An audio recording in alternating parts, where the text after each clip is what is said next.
Welcome to the Heart Rate Variability Podcast. Each week we talk about heart rate variability and how it can be used to improve your overall health and wellness.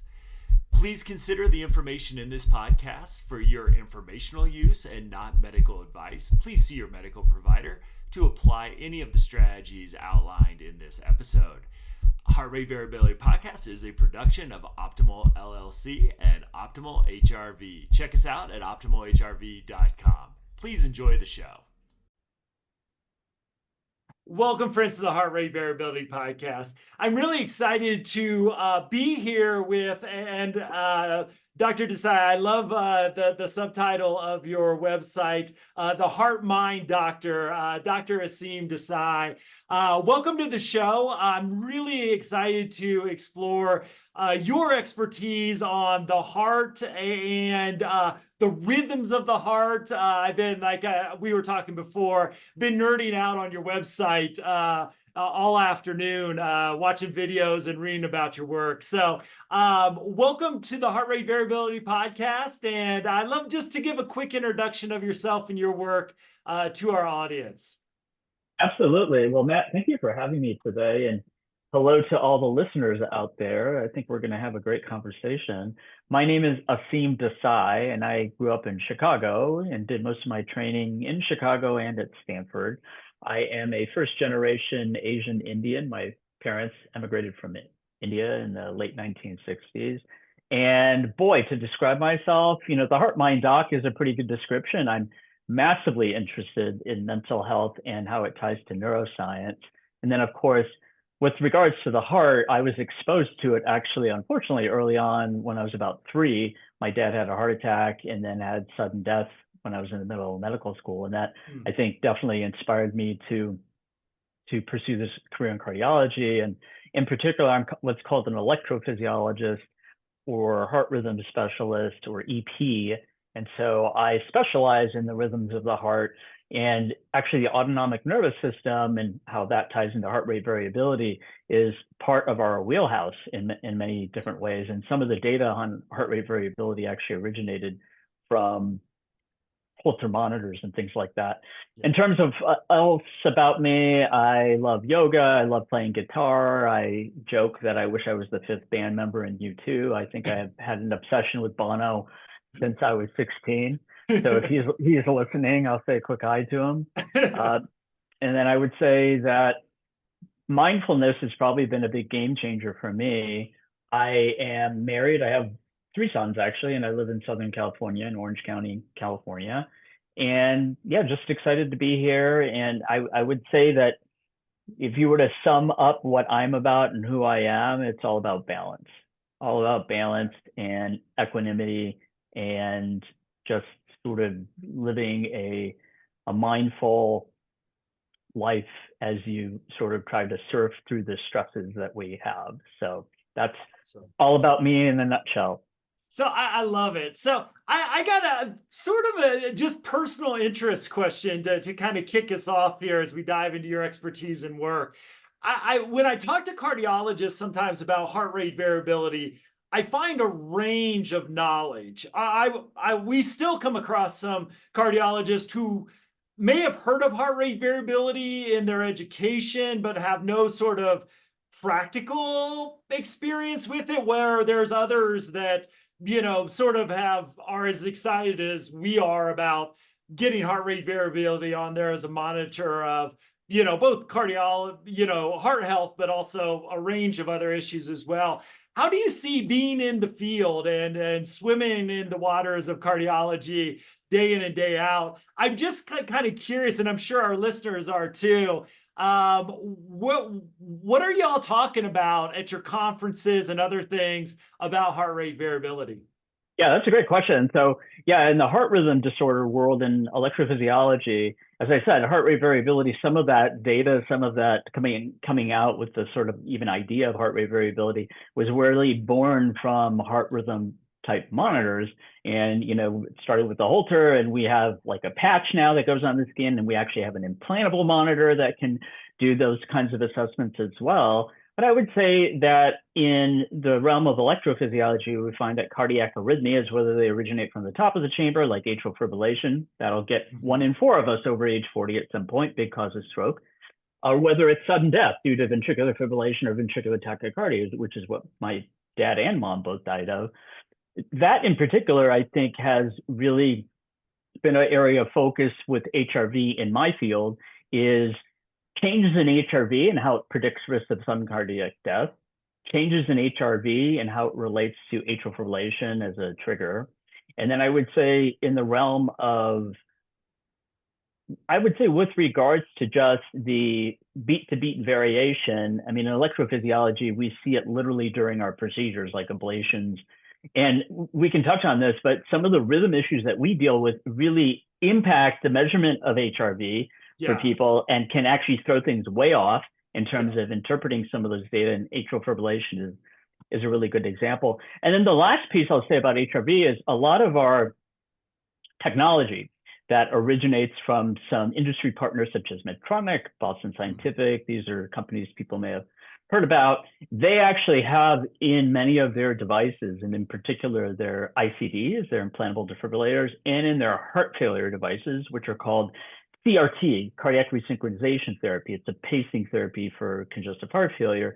That HRV is a core measurement in Awesome. many of those algorithms because of the data that shows that in the setting of congestive heart failure, in particular Mhm. systolic heart failure, where the heart muscle pump is weakened, and even diastolic, where it's a normal heart function, but the heart is stiff. That's the two kinds of heart failure.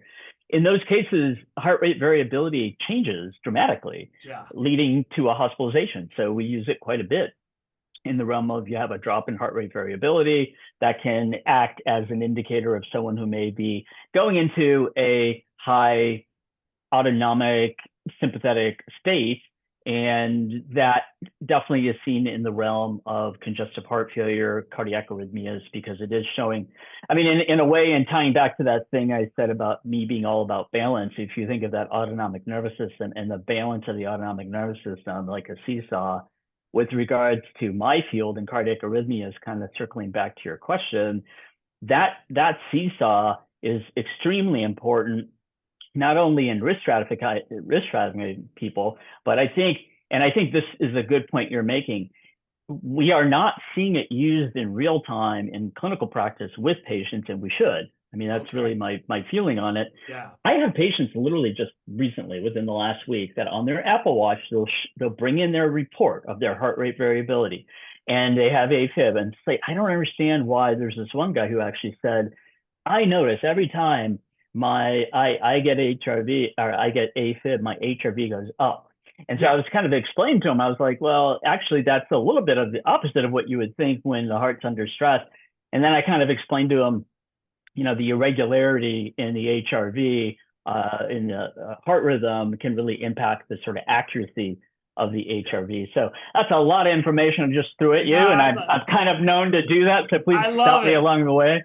I But mean, there's so many I good things there. I wonder if we yeah. can just follow up on what you said last, though, because one of the things that we often get asked, and I'd love to kind of pick your brain about this, is when you have irregular heartbeats. I know my mom does, and so would you treat that as a kind of artifact when you think about heart rate variability? Because you're right, that can really mess up your heart rate variability reading. If you do 3-minute readings and you've got, the rhythm gets skewed, that can show you something that may not be true. So do you Yeah. kind of see that as an artifact, or how I, do you I how I do you think take that? that's a great question. That's an excellent question. I would say, for people again who listen, who I'm sure are very well educated on HRV with your podcast, but it's that beat to beat variation in heart rate that occurs naturally, even in a normal rhythm, that is measured in milliseconds in many cases. And in the past, when I first started learning about it, I always thought it was all about a sympathetic overdrive stress state, and that's when your heart rate variability dropped. But it turns out, actually, and you can speak to this better than me, I'm sure, that parasympathetic nervous system, the vagus nerve, that's a big part of the determination of what's happening to the heart rate variability. So interestingly, with regards to some irregular rhythms, they are actually triggered, believe it or not, by the vagus nerve. So we have a whole group of athletes now and high endurance individuals who have low resting heart rates. This includes major sports figures, lots of different people you hear about who get AFib. And it has to do with that low heart rate. So there's less variability even with bradycardia, even with low heart rate. And the vagus nerve is like overactive, but that actually acts as a trigger for AFib because the longer the distance between two heartbeats, or the longer the time, I should say, between two heartbeats, the easier it is for the heart's electrical system, especially the abnormal cells, to actually kick in and cause what we call a premature atrial beat. And if you have enough of those extra beats or irregular beats, that'll trigger a full-blown episode of arrhythmia. So, if you think of this continuum of irregular beats, or sometimes what we call palpitations, which is just sort of a nondescript term for a feeling that something is off in your heart rate or rhythm, whether it's the heart rate's going fast or whether the rhythm is actually irregular. That's an important distinction, rate and rhythm. But with regards to, that artifact question that you asked, I would say, and I'd have to look at this and circle back to you on it, how much is actually published or even presented on the connection between AFib and HRV. But I will say that trends are what matter, right? I mean, it's really the trends. It's not the individual numbers. So this patient, even though he was saying my HRV, and even as I think about it, I'm talking to, he said, I noticed my HRV goes up before my AFib episode. So my mind goes to, well, I would normally think with a drop in HRV, that's what triggers heart failure events, or not triggers, but indicates that a heart failure event could happen, whatever. And I was like, well, a jump in your HRV doesn't make any sense, except, if you think about it, right? When you have a higher HRV, your vagus nerve is active. So when in that particular episode, even the vagus nerve may have been involved. And I'll shut up after this one last statement.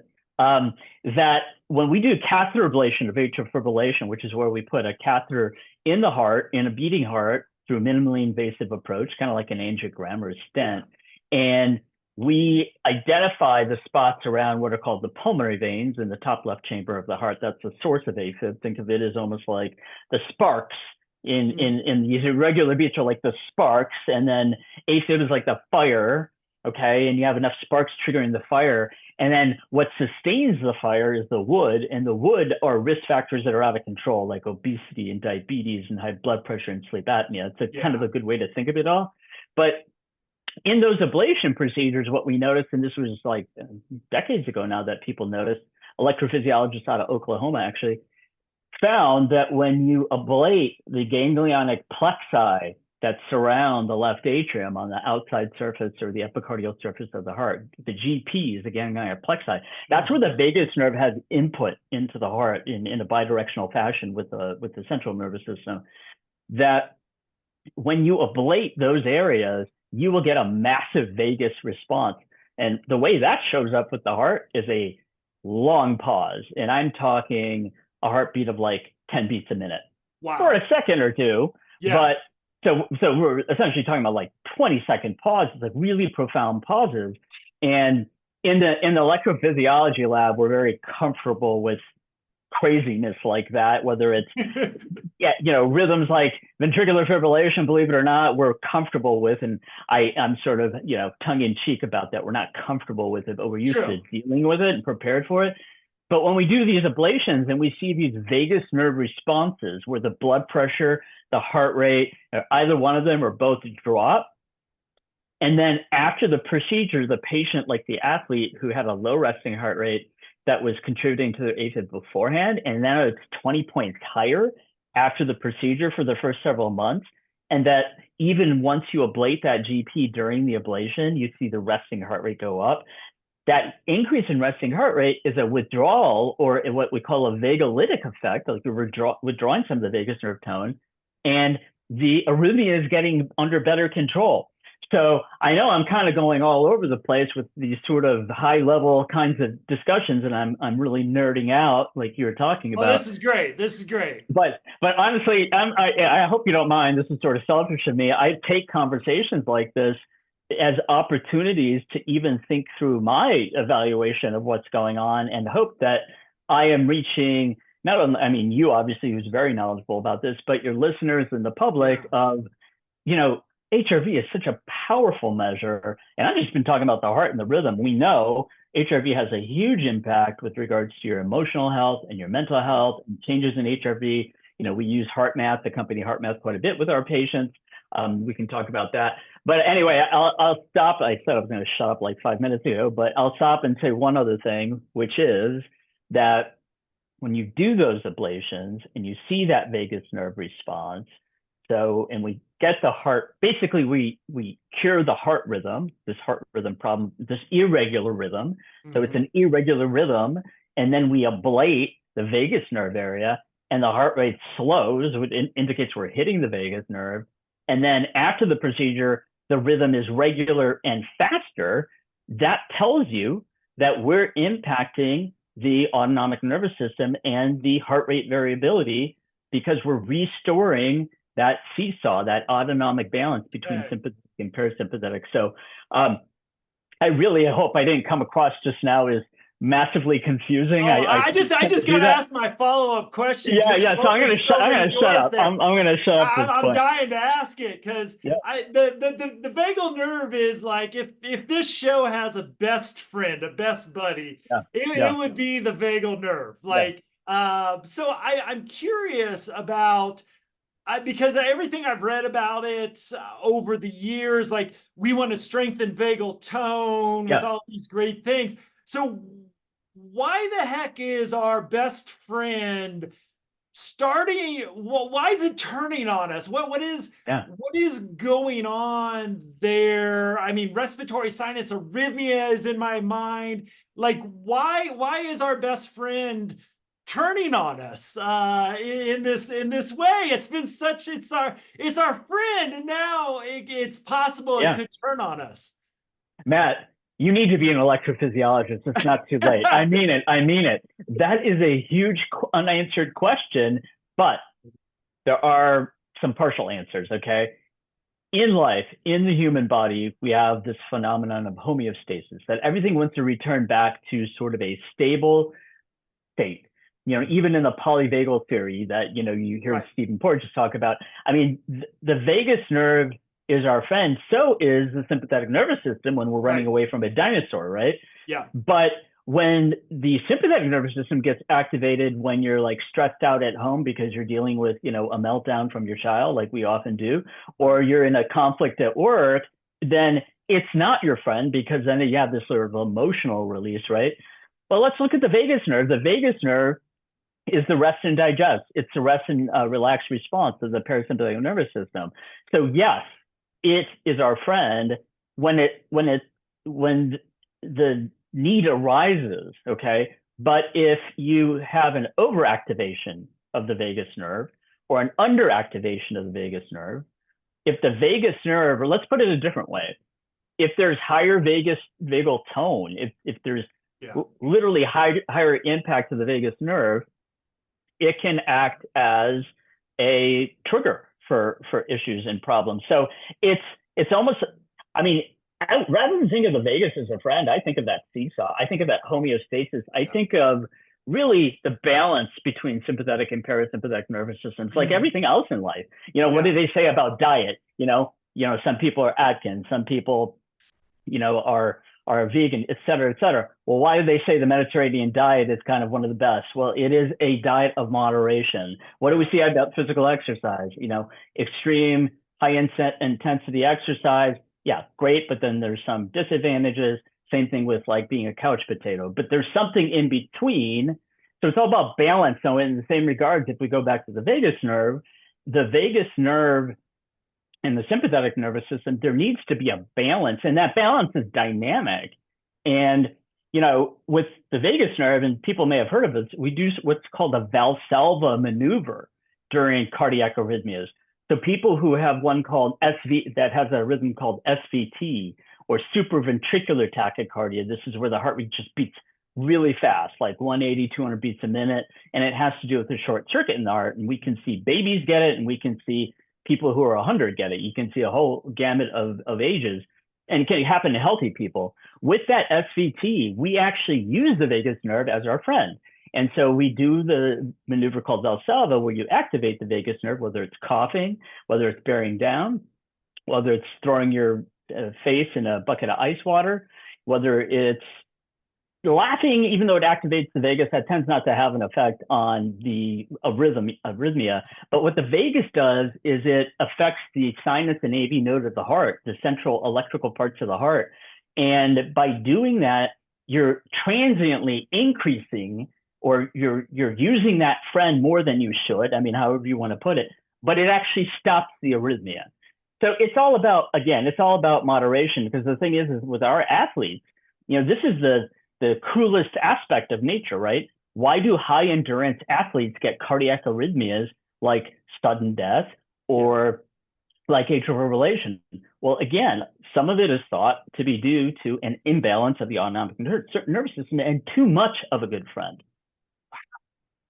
Fascinating. So I just gotta, this will probably, hopefully allow a lot of us to sleep tonight, because one of the things I'm sure I'm not the only one thinking is we spend all this time getting our resonance frequency breathing rate and doing HRV biofeedback and all this stuff.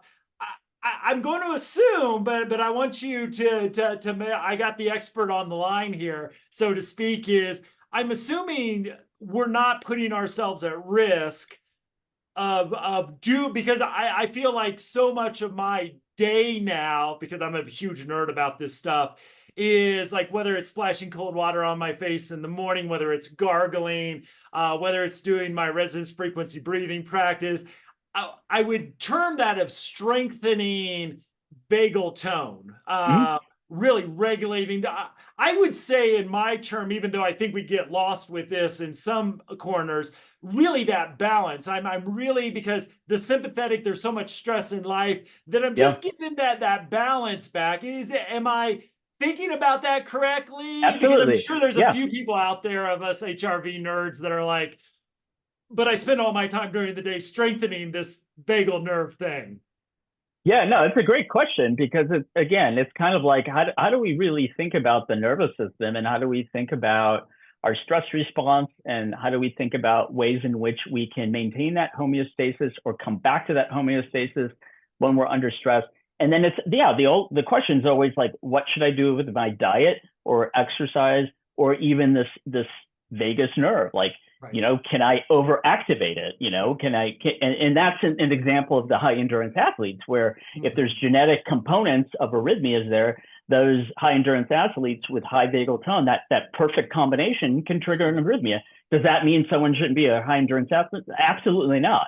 I mean, if you look at the percentage of high endurance athletes that have cardiac arrhythmias related to elevated vagal tone, you can't blame everything on the vagus. And so I would say the vagus is protective, the sympathetic nervous system is protective. All of this stuff is meant to keep us surviving, thriving, populating the planet. Like, all of these things are built into our nervous system and our bodies. And so I think of like exercise as a great example of how you're activating your sympathetic and you're activating your parasympathetic because of all the shift. And that's why exercise is good for you. But if you're getting your blood drawn and you have a very painful needle, and then you feel dizzy and you pass out, called syncope, you have vasovagal syncope, where the vagus nerve gets activated or overactivated or hyper response. You will have a drop in blood pressure and heart rate that's profound, and it reduces blood flow to the brain, and you pass out. And so I hope I'm kind of getting a little bit to the answer to your question of like, should we be afraid of the vagus? Should we be afraid of these practices that we do and things like that?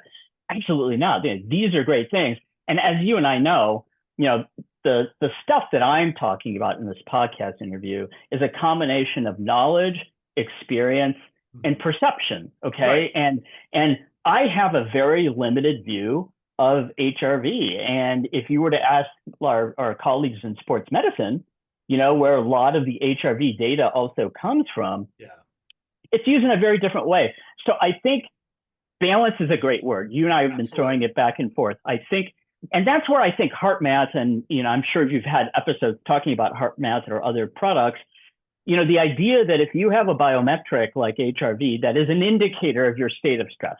If you were to just summarize it, right? HRV is an indicator of your state of emotional, mental, physiologic stress. Okay.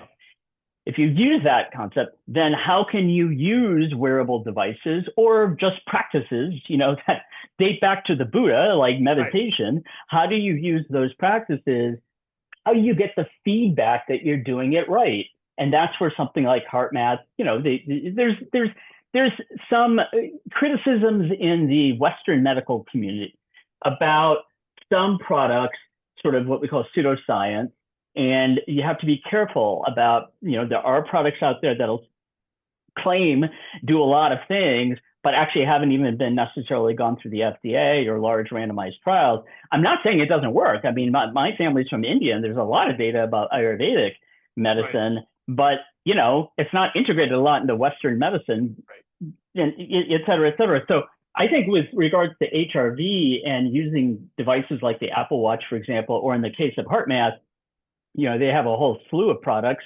And one that I love that interfaces with the app, that you just put a clip on your ear and a clip on your chest and you do deep breathing. What I love about that technology is it's not just you're looking at your HRV changes in real time as you're meditating, or I should say breathing, but you're also, and correct me if I'm wrong, with that product, I know that there's a focus on, I forget what they call it, like it's coherence, in this sort of, right? But it's something, isn't compassion part of the process? Like I know breathing is, but there's something about like focusing on your heart, focusing on compassion, right? And what I love about, and if I'm right on that, I think that's the important part, because the breathing brings in the physiologic aspect of HRV, right? But the focus on compassion, and we know this in science now, there's a lot of connection between biologically, physiologically, electrically, what's happening in your body and the health of your mental, emotional system and mind-body connection. So if you're focusing, like self-compassion works from a scientific standpoint, it lowers your blood pressure and heart rate because you're taking everything down a notch. And so, we see it all the time in electrophysiology where someone, is at a funeral for their loved one who dropped dead and they drop dead. Okay. We have something called Takotsubo cardiomyopathy or broken heart syndrome, where mental stress, emotional stress triggers heart failure or a heart attack. And so I think in the same way, with regards to how we look at how do we use HRV, I think this concept that HeartMath has, and I don't know, you probably know better than me. I don't know if they're the originators of this. I did have a great opportunity to talk to, I think his first name is Roland, one of the scientists in that company. And we use HeartMath a lot within our health system and some of the integrative models. But I do think it's great, it's convenient, and it brings in that whole idea of mind-body connection. I mean, I think that's what I really love about it. And, last piece I'll just kind of say on this is I try to walk the walk on this, okay? Do I use HRV in my day-to-day practice? No. But do I know a lot about it? And do I listen to my patients? And do I learn from them when they bring in information? Absolutely. And the gentleman I saw recently, really smart guy.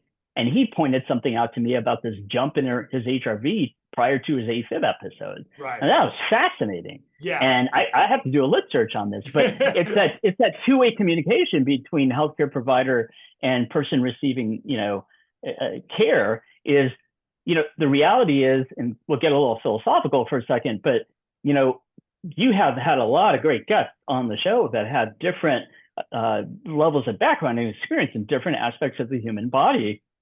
And I think, for example, I'm fascinated with the brain, as I mentioned, but if you look at the real learning and the progress that occurs in healthcare, it's team-based, and there has to be a partnership.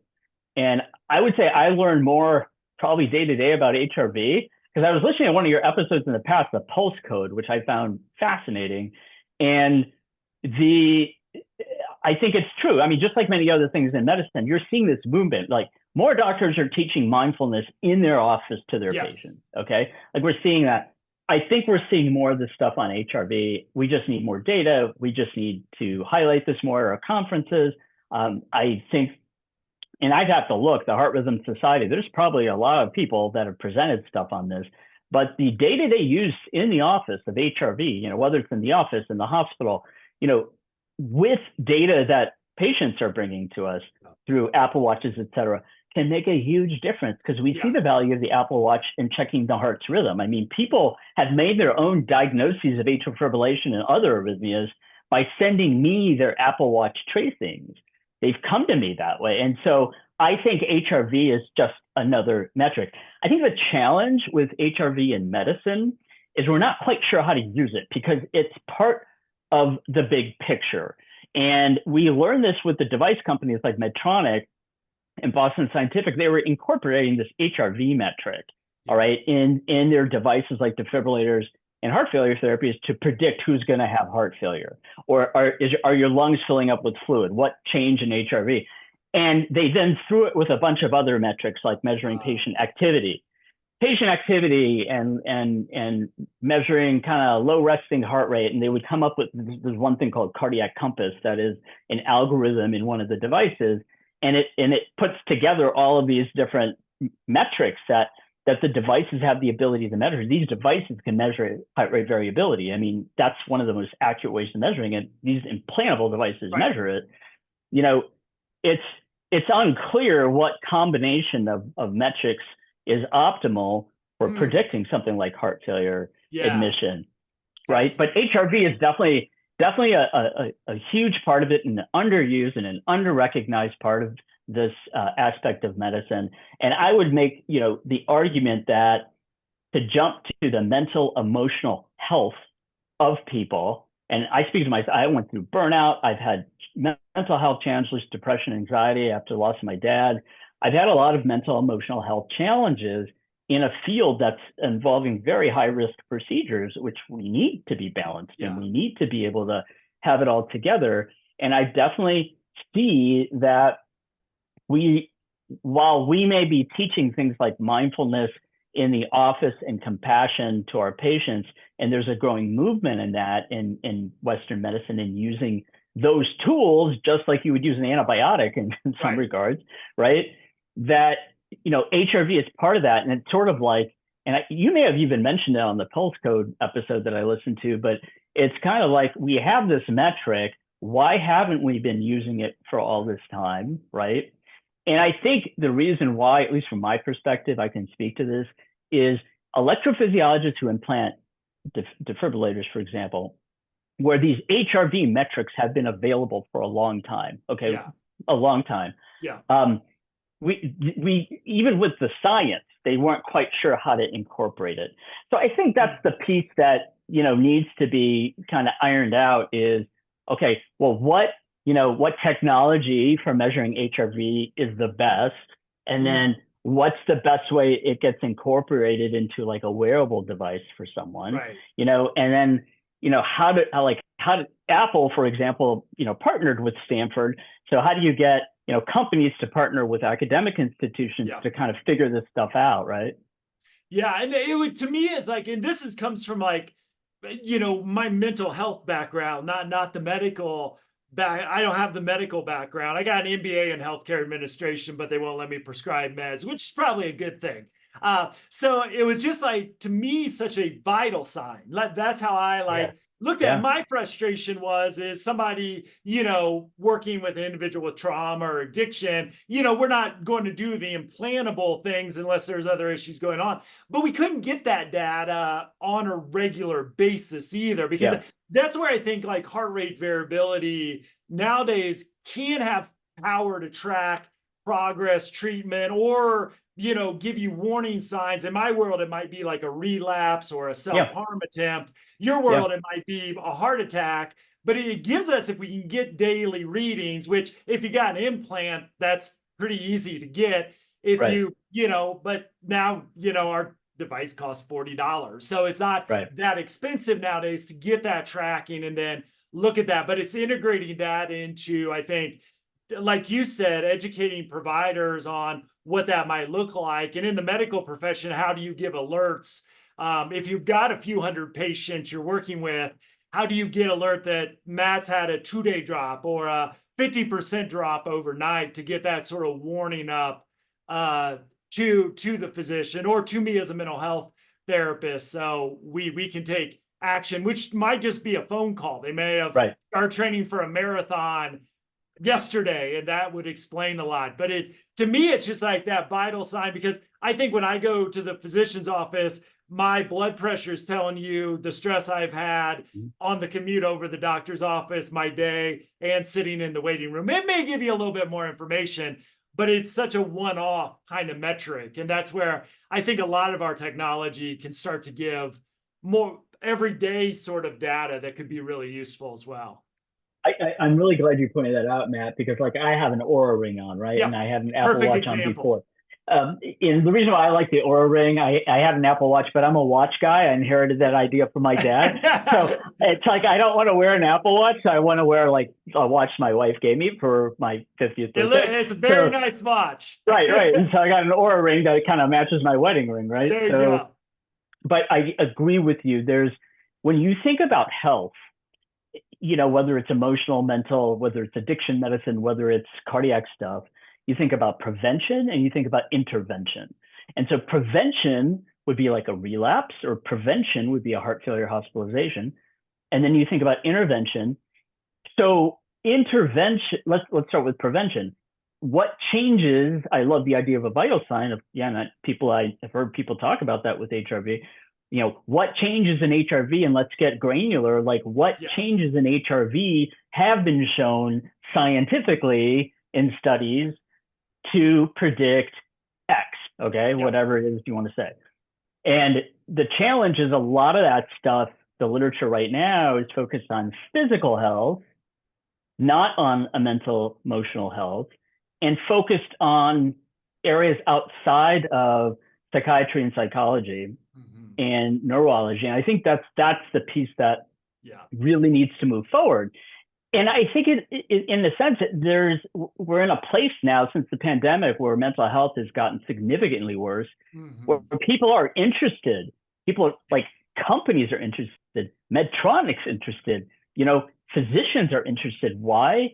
Because we're beginning to see that whether it's a behavioral intervention, like a 12-step program, all of those things that have shown scientific benefit, now we have a vital sign, a metric that has a dynamic, like you said, dynamic versus static vital sign. Most of the vital signs that we have in the office don't reflect at all what's happening in the person. Yeah. That's why ambulatory blood pressure measurement with the patient doing it at home multiple times a day, much more accurate than the office one, right? And so it's the same thing. But I think the challenge is this. We right now are not at a place in the healthcare system from the standpoint of how to pay for it and the legalities of it and the ethics of it, of how to have a person and then the healthcare provider have data go between them that's privacy protected.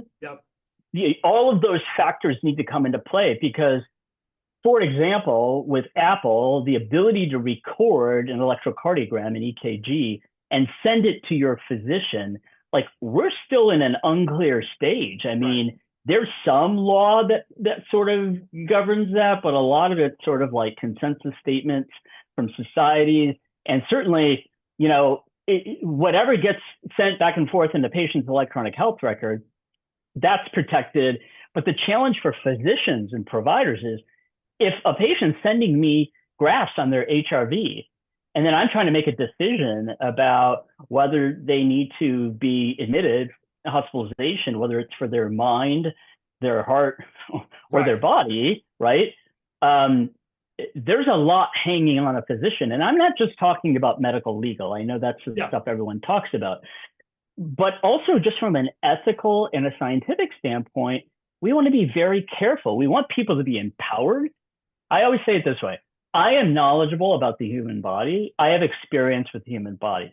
But a person that I help take care of and partner with, they're knowledgeable and experienced with their mind and body. And the interchange of information, like words are one thing, okay, where there's like a back and forth and conversation that's been going on for millennia in terms of healthcare. But once you start exchanging information that is more than just a message to your doctor of, I'm having chest pain, what should I Right. do?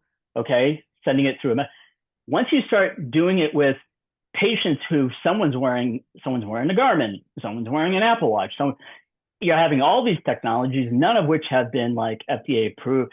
So where I'm going with this is obvious, right? That those are the hurdles at kind of a macro level we need to look at is, getting the validation, the scientific validation for using HRV in healthcare, in the day-to-day, on the front lines, in the office, in the emergency room, whatever. How do you incorporate it into a larger metric or a score? We do that a lot with heart failure, scoring systems to predict stroke risk, any of those things. You can incorporate that easily into a scoring system. Like right now, a lot of our scoring systems for risk, like for AFib, for example, the risk of forming a blood clot in your heart with this rhythm and it breaking off to the brain and causing a stroke. Yeah. It's called an embolism. The risk of that is governed by different medical risk factors, including a history of congestive heart failure, high blood pressure, age, over 65, diabetes, and prior stroke. That's called CHADS, okay? CHADS. So that is a scoring system that's well validated. Why can't we do the same with HRV, right? Yeah. And it's not like we won't. But the problem, right, is that pandemic, I mean, it forced us to, it woke up a lot of stuff, which I think is great on mental, emotional health. But I think the challenge is now, where does healthcare put its investment? Okay, so there's a finance piece to it, but I think just in the day-to-day practice, I think this is where I would say empower people to talk with their providers about HRV that they're measuring. Now, my colleagues may get a little upset at me about that. Why? Because doctors and nurse practitioners, we have such limited time, and we need to go through like a 20-point problem list with someone, and we need to triage. And we don't want to ignore what our patients are saying, and we want to support what they're saying. And the challenge is just that communication piece of how do we have enough time to, if I was a concierge physician and I can spend the entire day with my patient, we can do lit searches together about HRV. There can be a lot of back and forth, but the challenge, I think, in the practice of medicine where it is right now. And so, but this isn't, I mean, we don't need to reinvent the wheel, right? I mean, there's a ton of stuff in medical history that had to go through, growing pains to figure out how to incorporate it in real-time, day-to-day healthcare. That's really what we're talking about, And I think it's going to require both patients and healthcare providers. And I think the big difference, just like the autonomic nervous system and that seesaw, I think like parasympathetic and sympathetic and vagus, I think healthcare with regards to physicians, allied health on one side of the seesaw and patients on the other. I think it used to be where we were at the pinnacle and everyone listened to us, and there's this very like authoritative way of telling people what to do, right? And I don't think Hippocrates did that, by the way. I think it was a bit different back then. I don't think it's I think we need to circle back a bit philosophically. I was a philosophy major in college. Awesome. But I think, and patients were put at the bottom, and I'm using kind of extreme words, but what I'm really trying to say is like people were kind of talked down to or to, right? Now there's an empowerment, right? And the challenge is that the seesaw is getting back to where it always should have been, which is a balanced healthcare where there's partnership amongst healthcare providers and patients. Again, people know about their bodies and experience their bodies, and we know about the human body. All of that, we need to figure out a way to have HRV, as sort of part of that discussion, so that when people bring in that information, we can use it. And we can use it in the office visit, or maybe just to quickly discuss it. And then we can immediately put it into practice. And the problem right now is, how do you do that in a 15-minute, 20-minute office visit? Yeah.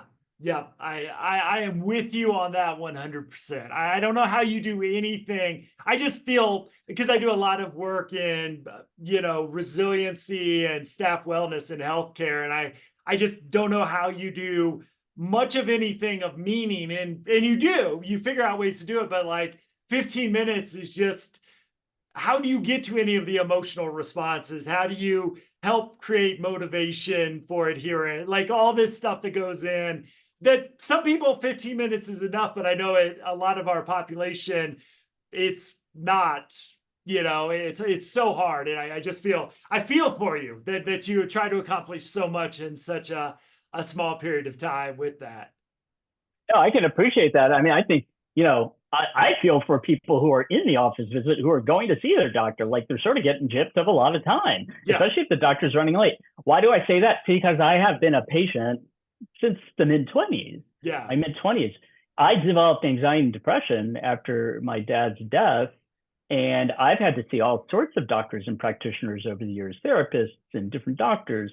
And I've been on the other side of the equation. I like to think, and I talk about this on my website, draseemdesai.com, where I talk about being a physician, a patient, and a family member with someone who had health issues. That triangle, that triad, it's given me a perspective of like when I remember recently sitting with my doctor and I had questions, like these sort of scientific questions. And I did a little lit searching. My wife looked at some stuff and I went in and wanted to talk about it. And, it wasn't like meanly done, but very quickly kind of dismissed.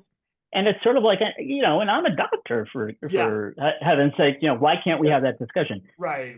It's the timepiece, but that's why people went into concierge medicine. The reason why the burnout rate is so high is that doctors and we can't spend the time with our patients the way we want. It's a healing profession. It's one of the greatest privileges that people give us, that trust in what we do. And everyone's gypped with regards to that time you take. So I know I'm getting a bit on the philosophical end of HRV, but I thought, you're having me as a guest. Oh no, I love it. I feel like I could talk about every sentence for like 20 minutes, but I know we're already somehow like 47 minutes into this conversation, which just blows my mind. It's gone this fast. I do have to ask because I'm afraid I'm probably opening up another 3 episodes if I do, but I gotta ask because being the heart mind doctor, one of the fascinating things in my learning curve around heart rate variability, especially when you bring the biofeedback piece of it, but just looking at all now the meta studies on HRV and mental health, is that connection between the heart and the mind, or the heart and the brain, however you want to look at it. I just love to get your perception. How do you bring those two together in your thinking? Obviously, I imagine a lot of your day job is on the physical heart itself, but I know just by listening to you talk and knowing your work a little bit, that mental piece comes in heavy as well. So I wonder, kind of from your perspective, how, like, I came to the heart through mental health and polyvagal theory. How'd you come to the mind, coming from more of the physical aspect of healing the heart? Trauma. I mean, it was the loss of my parents. It was various traumas that took me down a dark path, right? And for God's sakes, while there's absolutely a role for pharmaceuticals and psychiatry and in mental health, there's a lot of downsides to them. Right. And once I discovered mindfulness in particular, it was trauma in my younger years that resulted in a cycle of anxiety and depression. And then it was burnout as a physician, being overworked pre-pandemic in ungodly ways, that led me to take time off. And I've had to take multiple times off over time. And I saw the value for myself. I saw the value of the mind. And if you take care of the mind, one of my books that's out there, Restart Your Heart, is really all about, kind of looking at the heart physically and connecting it sort of to the brain physically. And I talk about the bidirectional connection that when someone has stress, it can trigger heart rhythm problems. Or opposite, when someone has heart rhythm problems, like their heart rate's going 180, it'll make them feel really anxious. Yes. So I see it in practice. To answer your question, I have my 20-year-old young woman who has supraventricular tachycardia, a short circuit in her heart, she was born with, and she goes into it at home and she feels like she's had a panic attack, right? She doesn't immediately think of her heart. Shows up at the ER, and she's flipped back into normal rhythm by the time the doctor sees her. So she gets diagnosed as a panic attack. And so I see that all the time. And so this bidirectional aspect of heart and mind and heart and brain, there's a physical component. I mean, we've been spending all of this time talking about the autonomic nervous system in HRV, but there's a philosophical component. There's a spiritual component. And so I kind of came up with that idea because the heart is what I treat physically and what my family died of. The mind is what I experienced personally as a patient. And I needed to empower myself through getting informed and educated about how the brain works and how the two are interconnected. I would argue the heart saved my mind and the mind saving my heart.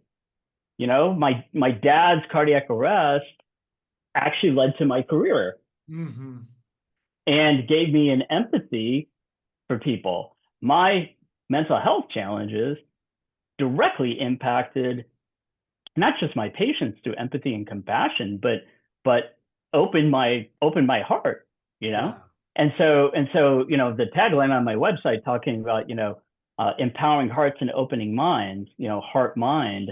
The book I'm working on, Restart Your Mind. So the first one was Restart Your Heart. Now it's Restart Your Mind. Is that notion of the brain-heart connection. And if people are interested in on Psychology Today's website, I have a column that's called Mindful Beats. Awesome. So I talk about, there's a lot of articles in there about that connection between mind and heart, because, we see it with like people who had bypass surgery, they get clinically depressed. We see that connection. So the way I got significantly interested in, though, what really shifted my career from being a guy who just did surgeries and sort of like, getting burned out to someone who is seeing the connection between heart and mind was the personal experience of going through mental health challenges and starting to see that, and seeing my patients. I mean, I think that's the last piece is like when I sit in the office, the way I integrate it in a quick visit is to say, hey, you know what, let's start with just our breath. Okay, let's just take a minute. Let's take a breath together. All right, let's do a 1 minute, whether it's alternate nostril breathing or whether it's box breathing. Let's just do that for a minute together. Let's start. And then bang, then we go into, okay, what's going on? Let's go through the top 3 problems that you're, on your problem list. So there's ways to integrate it. Yes. You can be a mindful heart doctor in the office very quickly. Very quickly. I love that. That's kind of how I integrate it. So you open to a door to a question I'm dying to ask you. So we'll start to wrap up on this, even though like I said, I feel like we could talk for another 3 hours easy. I had because I believe you mentioned this, but it's enough of a door cracked that I'm going to walk through it. I didn't know, I knew this person through my parents. So they passed away before I was able to interview them because I was so fascinated, but I'm sure you probably have expertise in this. I don't even know what to call the condition, but he had I believe a pacemaker implanted to keep his heart at a steady beat. So as you and I know, the heart is not a metrodome. His heart became a metrodome.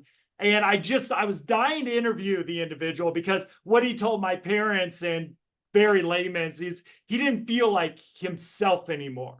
And I was fascinated by that because we know so much of ventral vagal activation, that sympathetic balance and beautiful dance that it does and how that connects to the brain. I just kind of wonder, as you may work, and I'm assuming pacemakers aren't foreign to your work in any way, shape, or form, as you adjust the heartbeats and these things, Do you see that often? Do you see personality change? You mentioned depression Mhm. in your previous statement as well. Yeah, that's a great question. I talk about it. I talk about a case vignette about that in my book, Restart Your Heart. The gentleman had AFib. AFib results in reduced blood flow everywhere, including to your Mhm. brain, including Yeah. to the emotional centers and the mental centers and the cognitive, your prefrontal cortex, all of that. Reduced blood flow. Your brain is not working as well when you're in atrial fibrillation. When we did an ablation and normalized his rhythm, when you went from this chaotic, irregular rhythm to a steady heartbeat, in this case without a pacemaker, but I've also done cases with pacemakers, when that rhythm normalized, when it became a metronome, this gentleman, his depression went away. Why? Fascinating. Because with AFib in particular, one of the most common symptoms is fatigue, and sometimes depression is a part of that. Mm. And so I would say that's where I see it is that regularization of the heart rhythm, okay, improves blood flow to every part of your body, Okay. including your brain. So that heart brain connection in your patient, in that case, where a person had an irregular rhythm and then they got a pacemaker, which regularized it. So we went from irregular to regular, okay, restarted. That's kind of the idea that we think about.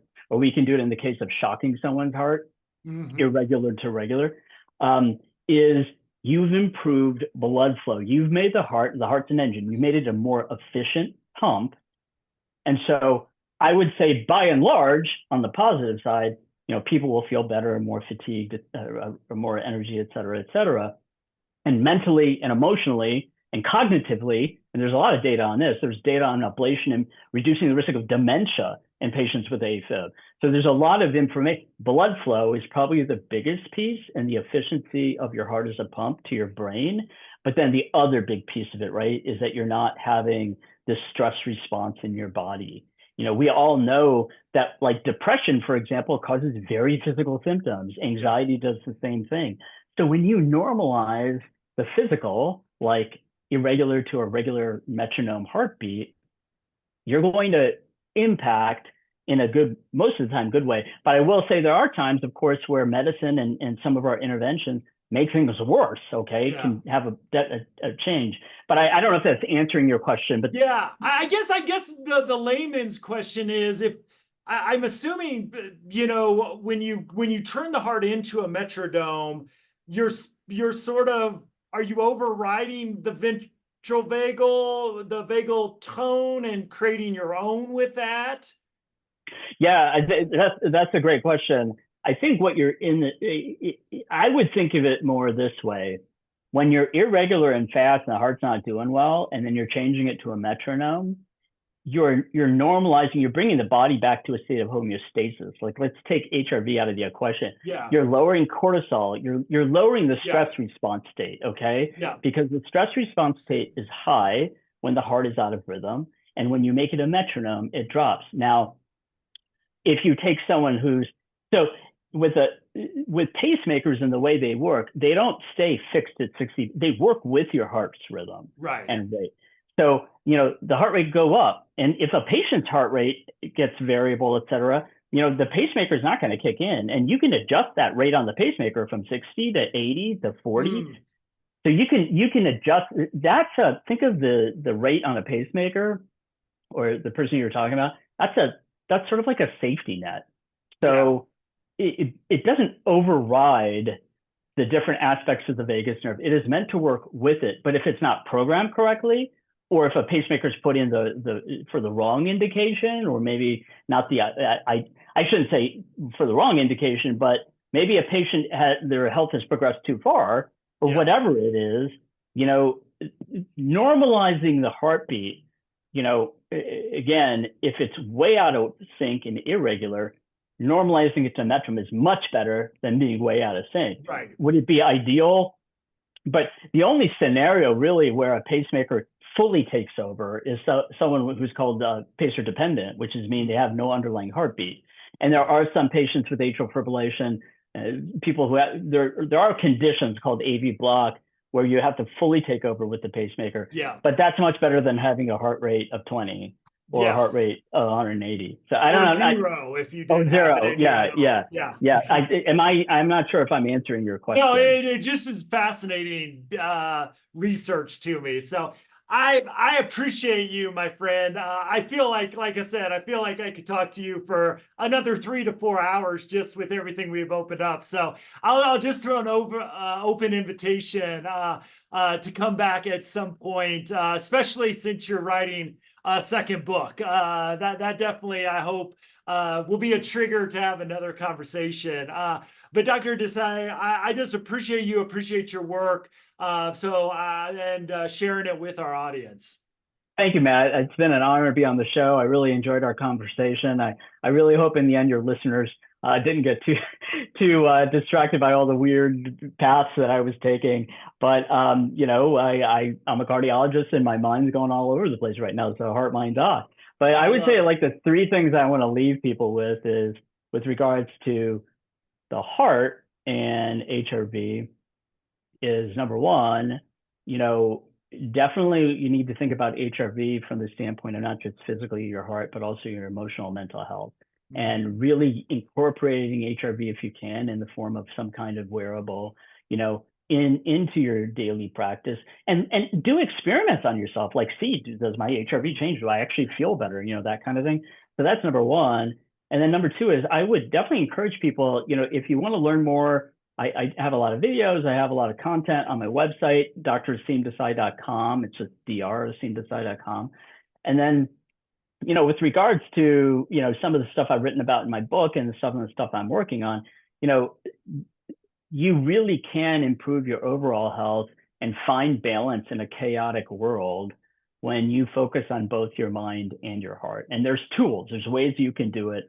And yeah, people can feel free to reach out to me on social media and stuff like that. But it's been an honor being with you, and I appreciate your time and letting me kind of go all over the place with what we talked No, about. I hope you come back and do it again. I think you gave us HRV nerds a lot to chew on. So, and we'll put links to the book, the website, everything in the show notes as well, so people can get that information. But Dr. Desai, thank you so much.